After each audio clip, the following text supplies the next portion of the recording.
May 13th, 2007. Last day of the Premier League season.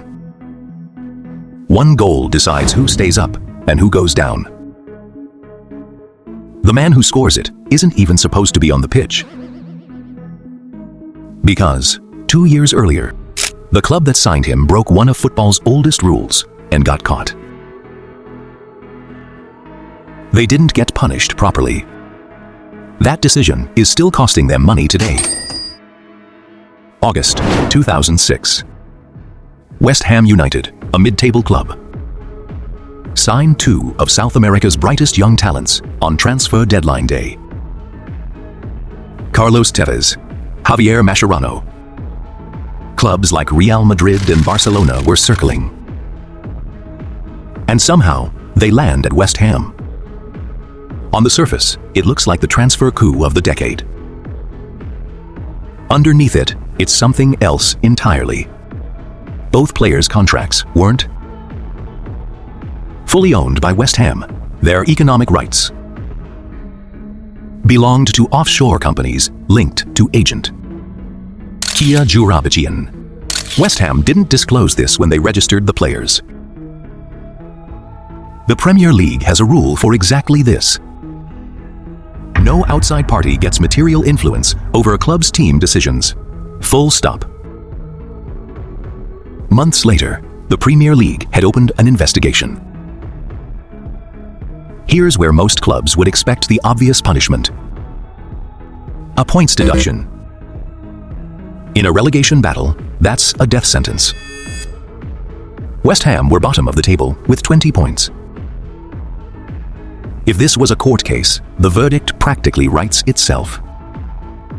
It didn't. Then came the verdict. An independent commission ruled. West Ham had committed what they called an obvious and deliberate breach of the rules, dishonesty, and deceit. In their own words, West Ham were fined £5.5 million. No points deducted. But here's the part nobody saw. The same commission ruled the Premier League could terminate Tevez's registration entirely, then let him keep playing anyway. Once West Ham tore up the agreement on paper, he never missed a match. 2 weeks later, on the final day, Tevez scores the winning goal against Manchester United. West Ham survive. Sheffield United, who'd fought relegation all year without breaking a single rule, go down on goal difference. Not West Ham's rule-breaking. Goal difference. Sheffield United didn't let it go. They filed for compensation. FIFA opened its own investigation. The case dragged through arbitration for 2 more years, until West Ham agreed to pay Sheffield United £20 million. Not for the transfer, for what it cost them. The rule West Ham broke exists because letting outside investors control a player's future, not the club, not the player, distorts the entire competition.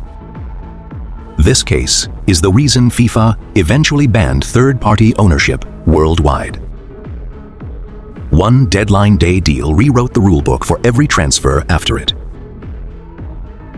So here's the real question. Was the punishment about protecting the rules? Or about which club was too big to properly punish? Should West Ham have been relegated instead? Let me know. Stay off the ball.